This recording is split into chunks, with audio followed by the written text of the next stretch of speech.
esse é mais um dos assuntos espinhosos da plataforma. Acredito por fazer afirmações, levantar dúvidas sobre posições de autoridades. É um assunto muito mal visto. Eu lembro de um canal muito bom, que era Área, né, e o número da cachaça, lembra? Área, né, tinha o 5 e tinha o 1. A gente prefere chamar de Área da Cachaça, para não se referir àquele lugar, né, que hoje eles assumiram que existe. Antigamente não, por um bom tempo eles negaram. Foi graças à tecnologia que não tinha mais, né, principalmente quando o Google disponibilizou o Google Maps, então não tinha mais como negar que aquela área tinha alguma coisa, né? Mas enfim, negaram o quanto puderam, pessoas desapareciam que se aproximavam, né? Ou eram intimidadas por veículos militares. Eles seguraram por muito tempo que aquela área não existia e era uma teoria da conspiração. Então esse canal que eu cito, e vocês veteranos devem ter visto algum vídeo lá, com certeza, era um canal que bombava, um canal muito interessante, né? Não tinha nenhum desses assuntos envolvendo UFOs, aparecimento de seres estranhos que esse canal não documentasse, né? Infelizmente eu acho que ele ainda existe, mas jamais vai ter o mesmo alcance de antes, por conta que esses são assuntos espinhosos. Aqui mesmo a gente já deve ter uma audiência reduzida, né? Porque estamos tocando nesse assunto. Mas como foi matéria da CNN, chegou até mim através do nosso irmão Paulo Almandróis, eu acho que vale a pena a gente fazer aqui um vídeo, né? Porque muito do que eu já tenho falado para vocês, meus irmãos, os verdadeiros fenômenos OVNIs, eles não são físicos. Quando é físico e o que as pessoas veem não é ilusão, elas veem alguma coisa mesmo. Objetos metálicos, né, redondos e tal, as pessoas veem isso. Agora não são o que elas pensam. Ah, são seres de outro planeta. Ó, por exemplo, a própria CNN ela disponibilizou aqui, ó, uma dessas coisas, ó, e veja aqui, ó. Esse é um balão meteorológico, tá vendo? Após o lançamento da estação meteorológica de Cabo Canaveral, na Flórida, ó, confundido por muitos como um objeto de outro planeta. Então era sim um balão meteorológico. Inclusive isso aí é uma coisa que levanta muitas questões, né? Esse balão meteorológico, porque é incrível que um mundo com tantos satélites ao redor, a gente escuta o tempo todo que temos milhares deles ao nosso redor, precise, né, desses balões meteorológicos para ter imagens como a gente tem do Google Maps e etc, né? Para ter imagem aí desses sites, né, que disponibilizam a imagem do planeta, não quero nem citar nome, né? E precisa dos balões meteorológicos. É como se uma coisa não encaixasse com a outra, né? É como se você dissesse que tem energia elétrica na sua casa. Olha, tem energia elétrica aqui na minha casa, mas nós à noite não ligamos para economizar e usamos velas todos os dias, né? Simplesmente não faz sentido, porque é mais ou menos isso mesmo comparando. Você tem satélites ao redor de todo o planeta fazendo a cobertura, porém você precisa usar balões meteorológicos. Você acende a vela à noite ao invés de ligar a lâmpada. Outra bem interessante que eu achei também que eles postaram aqui, meus irmãos, foi essa aqui, ó. Esse foi o primeiro OVNI registrado no Brasil em 1952, no Rio de Janeiro, né?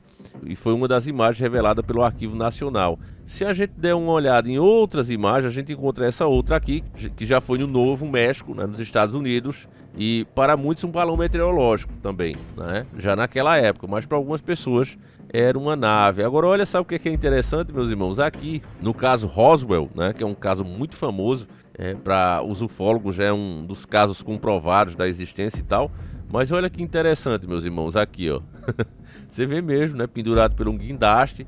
O próprio Bigode, né, o maldito Bigode, ele fez vários testes com esse formato de aeronave, né? Não sei se ele tentou imitar algo que ele viu ou não, enfim, né? Ele era guiado pelo ocultismo, isso é um fato também. Então não sei se alguma entidade disse a ele para fazer dessa maneira ou algo que ele viu, enfim.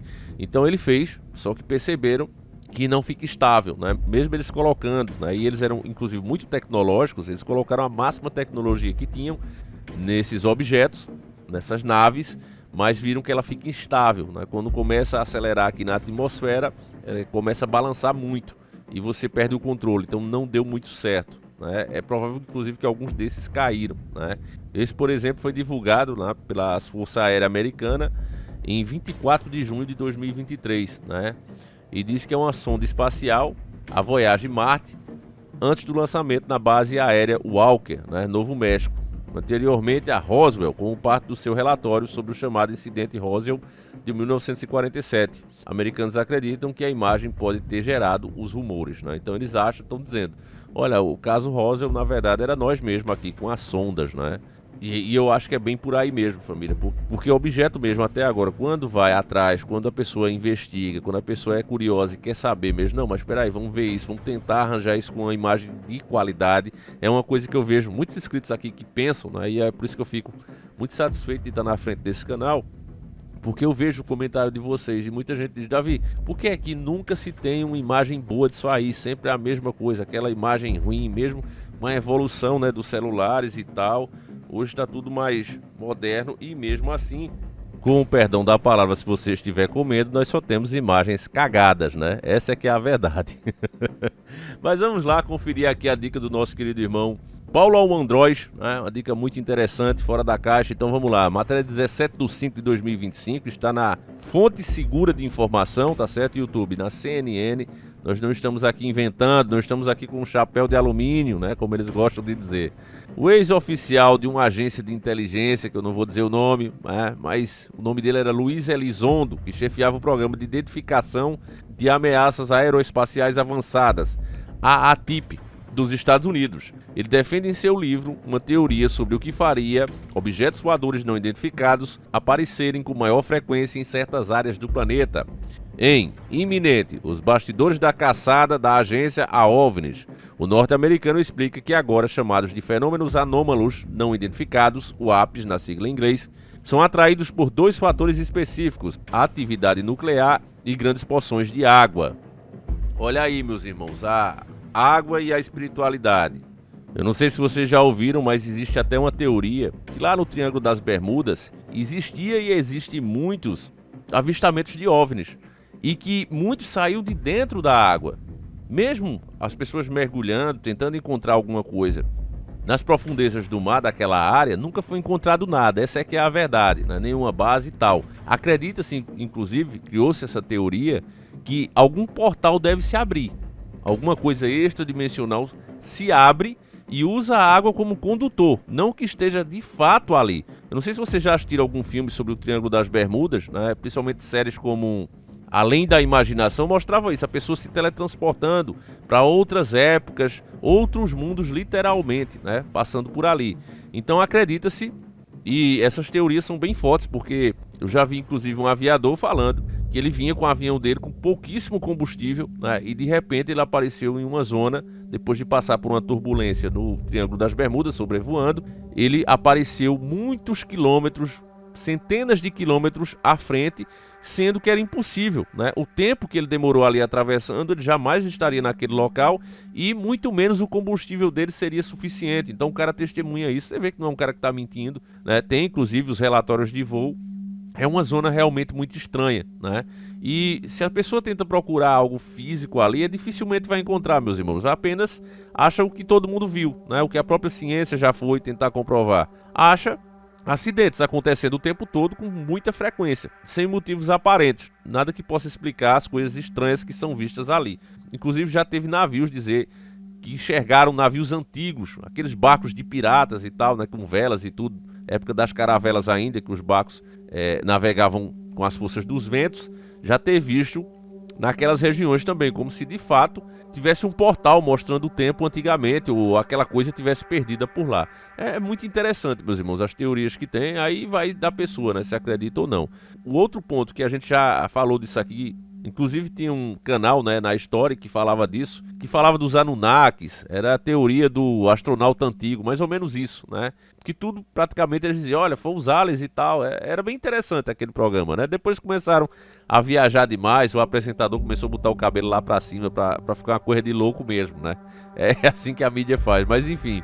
Ali eu lembro de ter visto umas pinturas antigas, né, de artistas, e falando de tragédias que estavam acontecendo, vulcões em erupção, cidades que tinham pegado fogo, e você vê assim no cantinho, de forma bem subliminada, a pintura, estranhos objetos, né, ali, como se fosse de fato esses discos voadores. Você vê bem de longe, e aí muitas pessoas perguntaram, será que o artista que pintou aquilo na época, né, não tinha nem televisão, nem tirava-se foto, ainda era aqueles tempos bem primitivo mesmo, então os caras pintaram aquilo ali, mas colocaram só para enfeitar, ou eles viram aquele fenômeno durante o evento, né? E aí começou-se a perceber, até em filmagens também, não sei se vocês já viram, a gente já chegou a mostrar aqui, né, um vulcão entrando em erupção e o que parecia 2 discos voadores saindo ali do vulcão, né, das chamas do vulcão. Bem interessante também, né? Mas vamos lá, vamos continuar com a matéria aqui. Tudo isso é bem estranho, mas uma das primeiras observações de nosso grupo foi que os WAPs e a água são como waffles e xarope de bordo. Onde está um, está o outro. Às vezes, como no caso da mina no Congo, ou como discutiremos mais tarde, em embarcações nucleares do mar. O avistamento de WAPs é associado à tecnologia nuclear e também à água, diz um trecho do livro.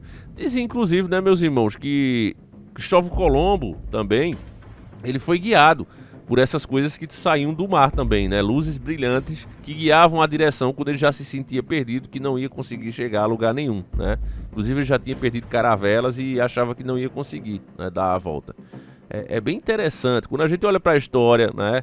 Quando a gente para de achar que os caras realmente vão nos explicar e começa, não quero saber o seu raciocínio, eu quero saber o que é que o cara descreveu.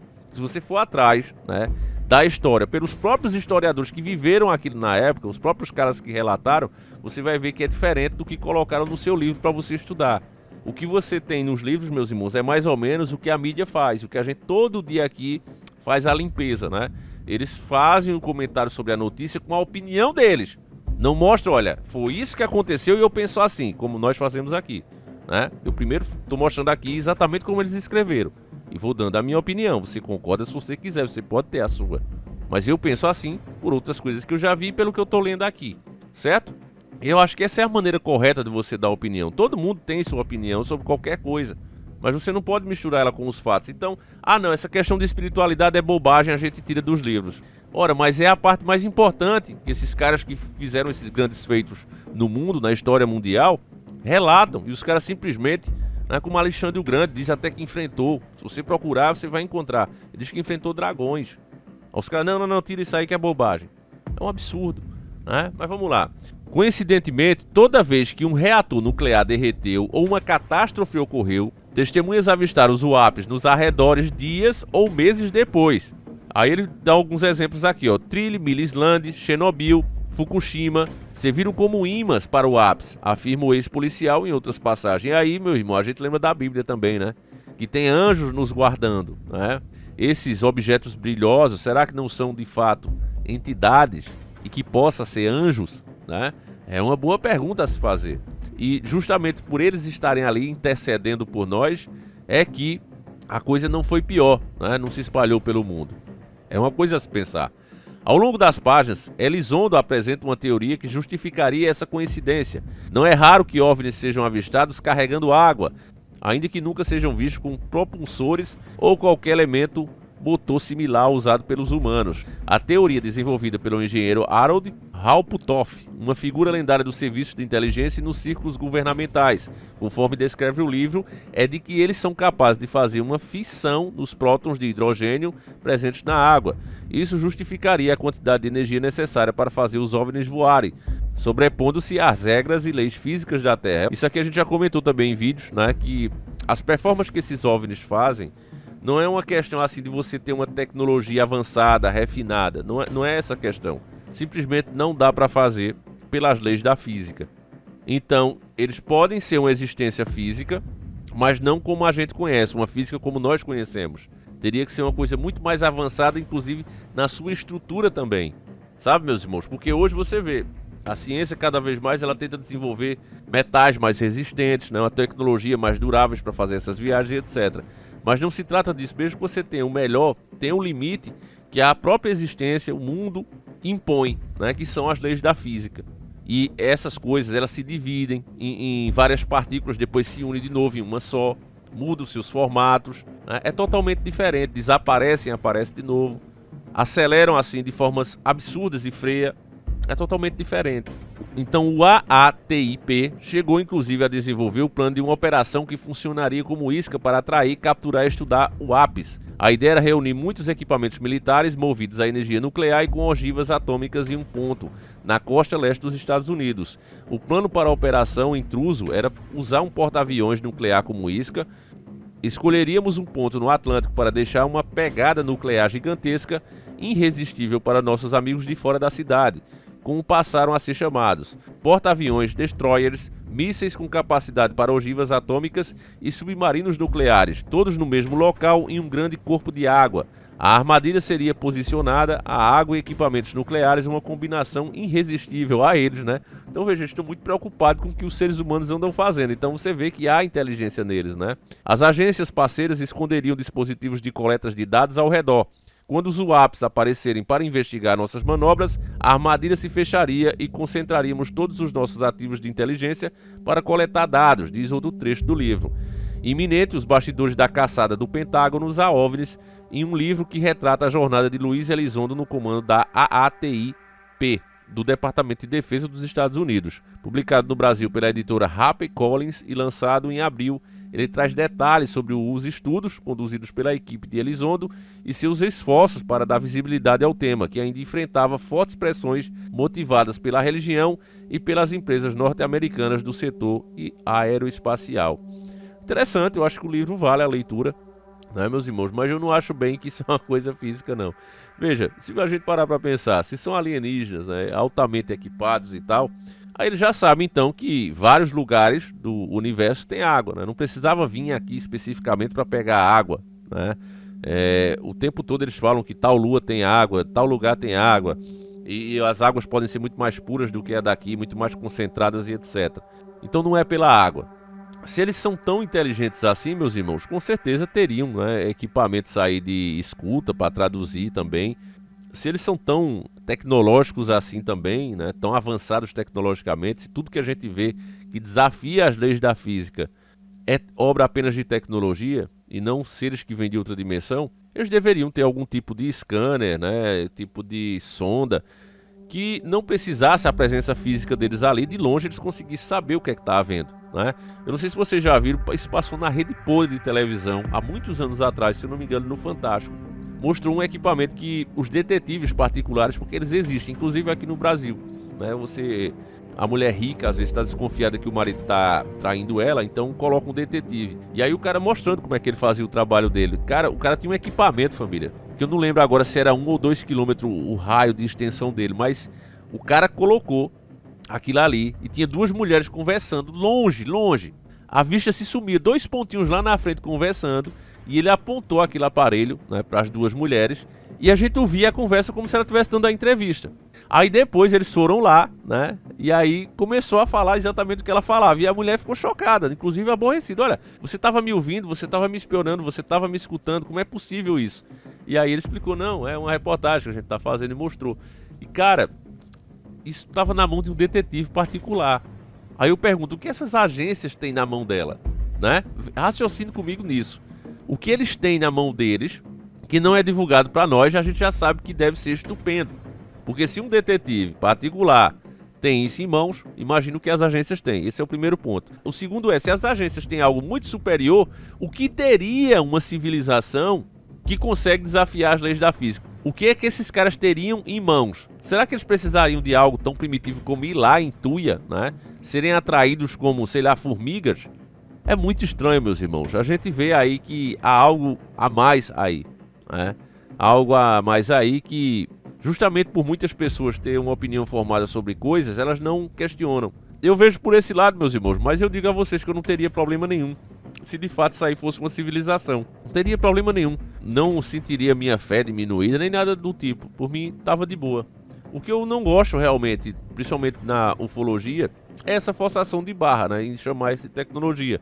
Porque toda vez, repito, que tem essa imagem nítida de objeto metálico no céu, toda vez é fraude. Sempre é fraude. Enfim, eu vou encerrando por aqui, mas gostaria de saber a sua opinião. Você acredita, meu irmão, que isso é uma tecnologia vinda de outra dimensão? São seres mitológicos como anjos? Ou apenas um sistema, mais uma vez, tentando enganar a todos? Deixa aí nos comentários, a gente vai encerrando por aqui.